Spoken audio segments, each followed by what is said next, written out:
So I just can't believe how narrow this looks and how much, I'm sorry to sound a little crazy, but it just looks like a motorcycle. And I'm just curious, like, how long did you guys get to work on this?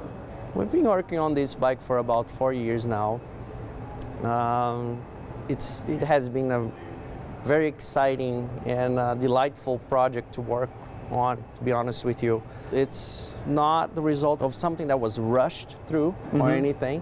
Yeah. They took their time to get the lines just right, get the dimensions just right, and it shows. You see, you're talking about how narrow it is and everything. Our idea was to make this bike very nimble, and it is extremely balanced. You can ride it at high speeds or very low speeds, and the feel of balance is just amazing.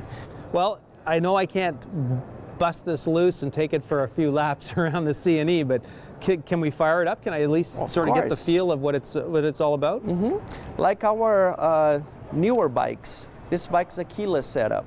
So the only thing you need is a fob. So as long as the fob is close enough to the bike, you're going to be able to power it up. Okay. The fob is under the seat, so you're good to go. The only thing you have to do here is hit the run switch and put in the run position. Go ahead.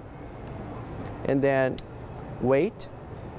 It's going to boot up, pretty much like a computer does. This first screen is the system status screen. You're going to see battery voltage, a few temperatures, state of charge of the battery, and it's going to give you 2 ride modes, range ride and power ride. Right. Range ride is more like an econo mode, if you will, and the power ride is more like a sport mode. Right. Which is too much for these little rollers here. Right. So let's go ahead, hit the range ride.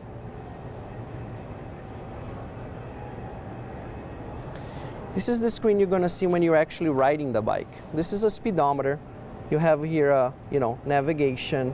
On the speedometer itself, you can switch and you can see the, total mileage. This bike has almost 4,000 kilometers and 0 issues. They have been extremely reliable. So as you can see, the bike's not live yet. If you give it gas or throttle, I should say, it's not going anywhere. Yeah. To go live, you just have to press start, hold until you see 0, and let go of the button. Go ahead. She's now idling. So what you're hearing now is 2 pumps. There's a water pump and an oil pump. And that's what you're hearing right now. Other than that, there's no other sound. Right. But if you touch that throttle, the bike's going to move. Right. So let's do this. Bring the bike to about 60 kilometers an hour and then let go of the throttle. Okay.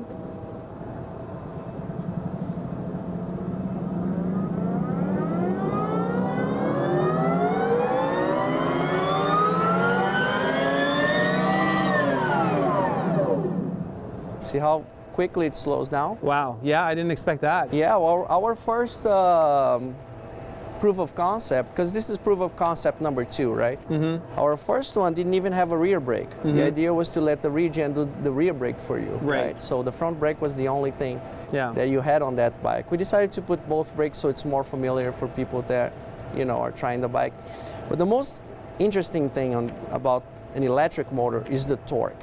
You can be on that kind of speed and you feel the suspension loading, the throttle response is immediate. And it can be higher speeding.